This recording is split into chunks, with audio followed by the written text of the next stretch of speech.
तो सभी यही रहे हैं कि ट्राइबल चीफ रोमन रेंस की टाइटल रेन का अंत रेसलमेनिया की नाइट 2 पे कोडी रोड्स के हाथों से हो जाएगा। पर सबसे बड़ा क्वेश्चन ये कि रोमन रेंस की हार के बाद रोमन रेंस के साथ क्या होगा। पिछले 4 साल से समर स्लैम 2020 से जब से रोमन रेंस ने अपनी रिटर्न करी है, हमने उन्हें एक विलन, ट्राइबल चीफ और चैंपियनशिप के साथ ही देखा है। अगर रोमन रेंस सडनली ये चैंपियनशिप हार जाते हैं तो रोमन रेंस के साथ क्या होगा।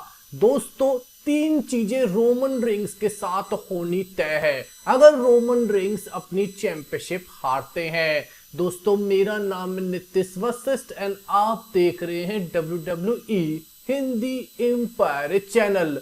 अगर WWE रोमन रेंस को ही चैंपियन बनाए रखती है रेसलमेनिया 40 के बाद भी, तो सब यही कहेंगे, चाहे दबी आवाज में कहें, कि WWE ने कोडी रोड्स के साथ सही नहीं करा। कोडी रोड्स को जीतना चाहिए था और अपनी स्टोरी को फिनिश करना चाहिए था और एक नया बड़ा स्टार यहाँ पे पैदा हो जाता।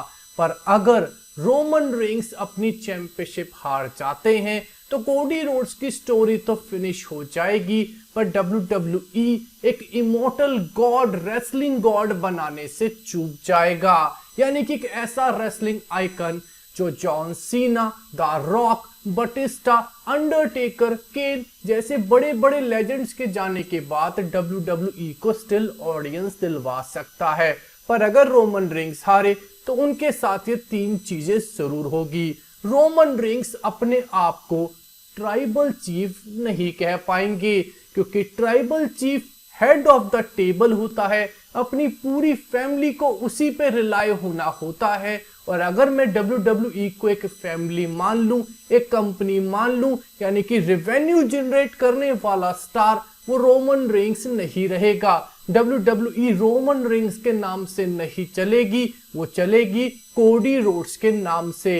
तो ट्राइबल चीफ एक तौर से रोमन रेंस नहीं रहेंगे।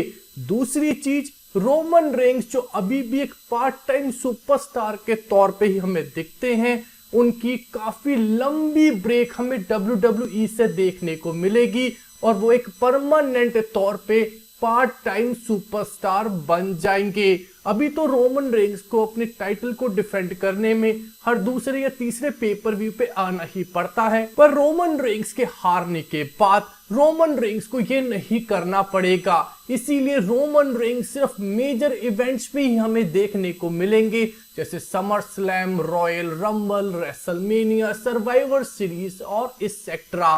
क्राउन ज्वेल को आप इसमें इंक्लूड कर सकते हो। और दोस्तों, नंबर 3 ऐसी चीज जो आप बिल्कुल पसंद नहीं करेंगे, रोमन रेंस फिर से अपना करेक्टर चेंज करेंगे। हमें ट्राइबल चीफ एक विलन करेक्टर को छोड़ के वो फिर से बिग डॉग करेक्टर में जाते हुए दिख सकते हैं, बेबी फेस सुपरस्टार बनते हुए दिख सकते हैं। जहां पे लोगों ने उन्हें पसंद तो करा था, पर उनकी पॉपुलैरिटी उन्हें विलन के तौर पे ही मिली है। शायद उनके ऊपर विलन एक ऐसा वॉयलेंट करेक्टर ही सूट करता है जो उन्हें बरकरार रखना चाहिए, पर बिना टाइटल के जब उनके साथ धोखाधड़ी करेंगे लेजेंड द रॉक, तो हो सकता है रोमन रेंस एक बेबी फेस बने और द रॉक आगे चल के विलन। तो बहुत बड़ा चेंज हमें रोमन रेंस में देखने को मिल सकता है। तो दोस्तों, आपको क्या लगता है, इन तीनों में से कौन सा चेंज हमें जरूर देखने को मिलेगा रोमन रेंस में रेसलमेनिया 40 के बाद? कमेंट सेक्शन में जरूर बताइएगा। इस वीडियो में दोस्तों बस इतना ही। चैनल को कर लीजिए सब्सक्राइब, वीडियो कीजिए लाइक एंड शेयर। आपका बहुत बहुत धन्यवाद।